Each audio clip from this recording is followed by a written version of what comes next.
Gimana, deg-degan nggak? Dan saya harus mencari tutorial bagaimana cara mencukur rambut kelamaan istri tanpa ada cacat. Assalamualaikum adik.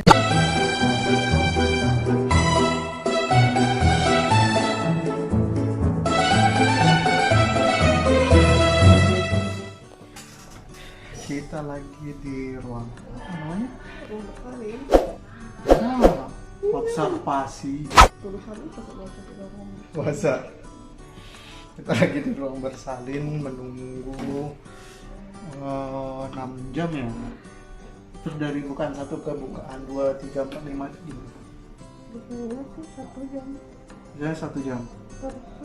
Naik satu bulan 1 jam tergantung. Kan ada fase laten. Nah, ini masih fase laten. Fase laten maksudnya berarti masih lama. Oke, 6 jam itu lumayan lama berarti. Terus Lotong. kita beli nasi padang. Gimana, deg-degan nggak? Deg-degan ya. Biasa aja sih. Kenapa kita belum ditindak nih? Karena belum waktu. Jadi kita baru selesai makan. Saya dapat nasi padang, saya yang dapat apa? Nasi goreng. Dibawain sama temennya. Barusan kita gantian menjagain dirinya. Nggak apa-apa ya kita makan sebelum lahiran gitu. Emang iyalah, itu kan buat tenaga. Siapa tahu maksudnya nggak boleh kayak orang operasi kan 1 kali 24 jam nggak boleh makan ya. Lahiran nggak gitu ya? Enggak lah, kalau normal. Kirain harus ditahan semuanya, pipis ditahan, berak ditahan gitu. Enggak ya? Ya itu dia, kita masih menunggu. Kalau sesuai dengan jadwalnya berarti kurang lebih 1 jam lagi nih diperiksa. Kok gitu? Kan setengah 5, setengah 6, setengah 7, setengah 8, setengah 9, setengah 10, setengah 11. Setengah 11 lah baru. Iya, kan jam berapa ini? Udah jam 9 lebih nih. Kok udah malam sih? Nah, Ibu pikir masih jam 7. Pantes apa ngantuk ya, udah jam 9. ya jam-jamnya saya mengantuk ini. Yang disediain bed istri, yang ngantuk suami. Tapi yang jelas semoga lahiran pertama ini lancar. Belum terlalu deg-degan sih karena belum ada pengumuman lebih lanjut Pengumuman kiranya dari Mau. dokternya. mau gorok hewan kurban. Semoga aja lancar-lancar aja.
Habis mandi langsung tidur dong, gara-gara dikasih hijab sama bu bidannya.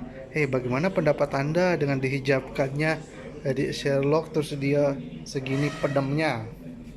Oh, biar enggak perlu pakai topi. Oh, Kenapa dia jadi perlu pakai topi? karena Karena kepala termasuk diameter terbesar tubuh dan gampang kehilangan panas. Jadi Gitu. adik gampang kehilangan suhunya, nanti jadi hipotermi juga deh.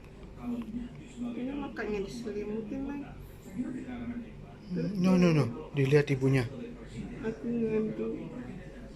ngantuk kenapa dunia begitu ribet.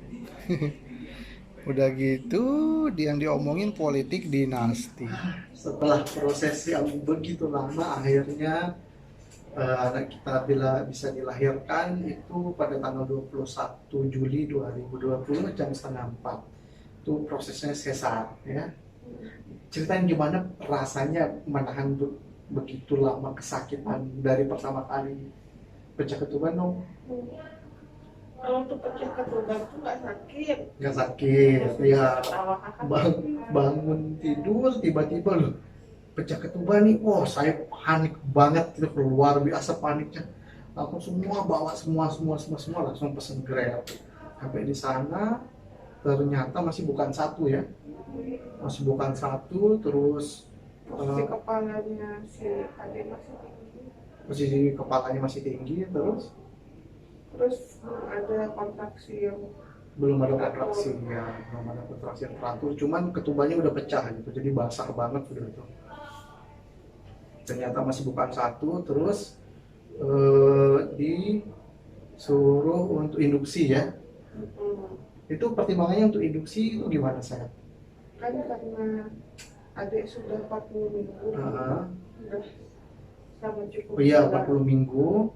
Terus ketuban terakhir kita USG itu ketubannya dia Udah sedikit terus pecah lagi. Takutnya nanti kalau ketubannya habis dia nggak bisa berenang-renang Di dalam perut ibunya. ya, nanti dia stres.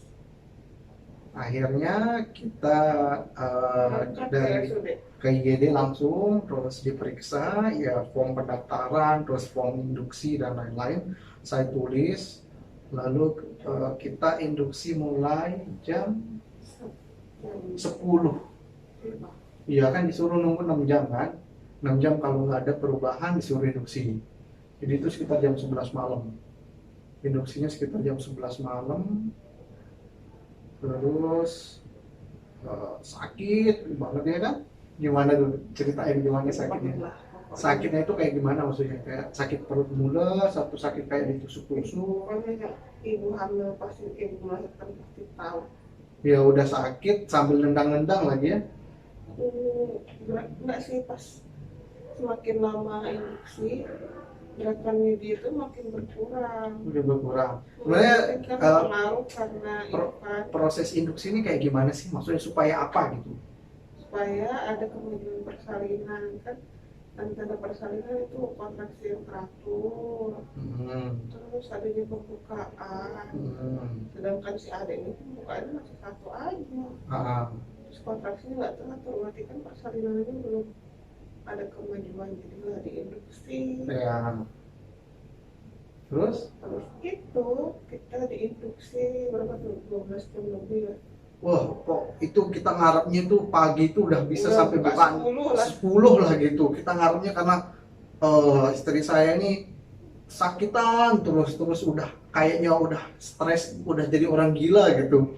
Itu sampai kayak kita gini dikit, sayang gitu, nggak usah pegang-pegang gitu. Terus gerak sedikit, nggak usah gerak-gerak gitu.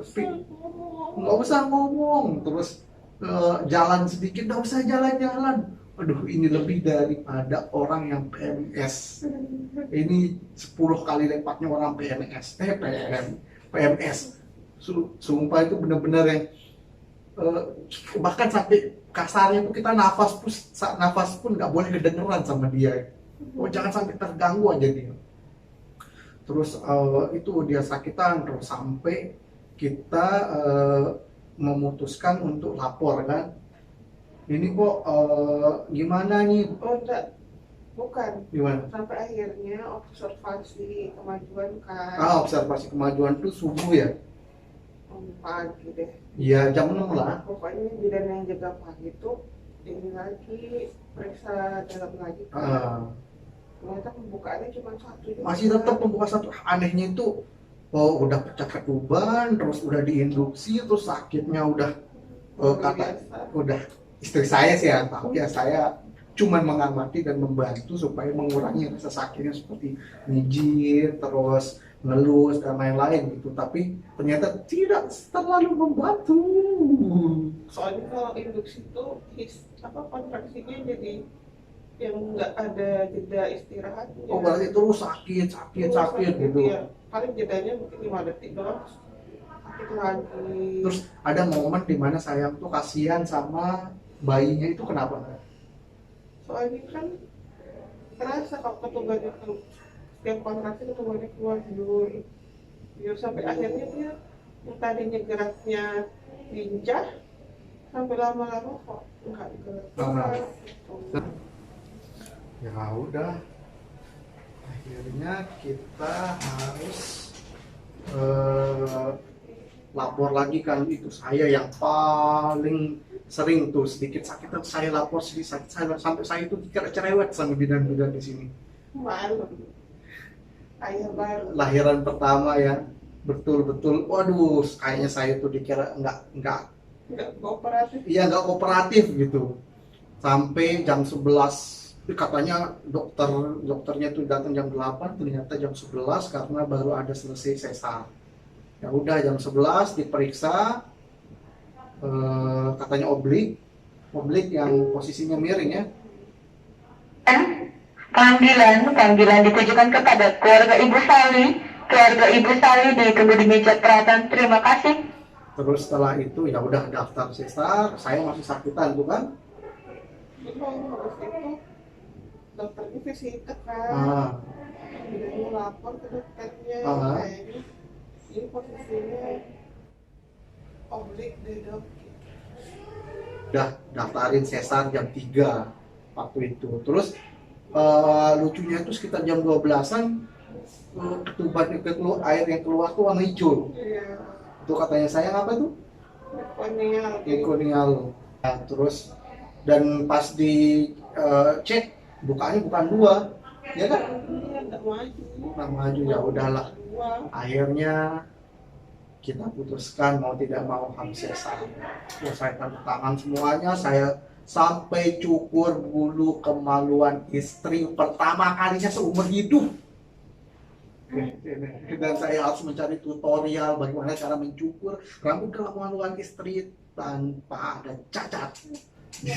Terus dia bilang nggak usah cari-cari di YouTube, ya udah langsung aja pelan-pelan gitu.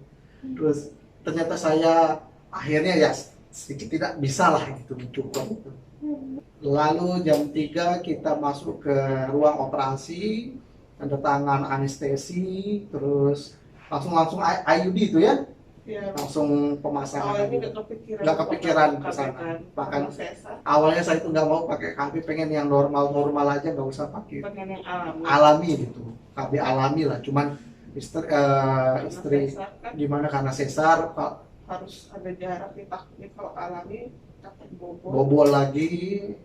Nanti Dan saya bisa mengontrol diri, tapi yang di bawah yang tidak bisa. di bawah, oh iya kan kita di lantai 2 ya. Akhirnya kita sesar plus langsung pemasangan IUD. Itu habis itu saya sesarnya berapa lama saya?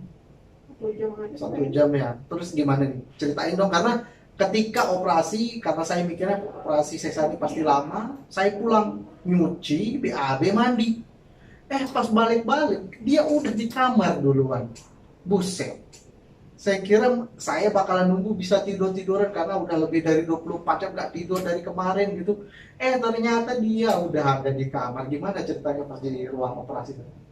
Udah masuk tuh ruang observasi, ruang operasi kan. Bisa. Terus mulai deh yang pertama itu prosedur bius dulu. Biusnya pakai bius spinal, anestesi. Spinal tuh kayak gimana? Jadi cuma di blok saraf nyerinya biar nggak nyeri dari perut ini ke bawah. Jadi kerasanya itu pertama tuh kesulitan kakinya. udah pokoknya kesemutan. Terus merasa dia dingin sih, kan kalau operasi dulu dingin. Nah, terus Terus ya udah, berarti sadar itu kan? Sadar dibelah perutnya. sadar lah gini goyang-goyang badannya. Kelihatan berarti dia dibelah. Ditutupin, Oh, ada pembatas tiranya. kirain ditonton gitu. Wah, Ya, nggak seru. Terus diangkat, habis keluar, terus dijahit kan? terus dibelah. Terus adik bayinya diambil, terus dia nangis, alhamdulillah. Alhamdulillah bisa selamat. Terus Selama operasi lama dong, hampir nggak sampai 1 jam lah. Itu ngobrolin apa aja, masa cuma diem ngelihat apa namanya lampu-lampu senter. dokternya yang ngobrol kalau ibu mas lagi sakau, karena kan sebelum operasi udah kerasa kontraksi tuh. Ah, Jadi kayak berasa pas operasi kan nyeri kontraksinya hilang karena dibius tuh. ah. Nah pas operasi tuh rasanya enak banget Masa? gitu. Baru bangun, dipaksa bangun sama ibunya, disuruh netek. Ih, lucu anak ibu.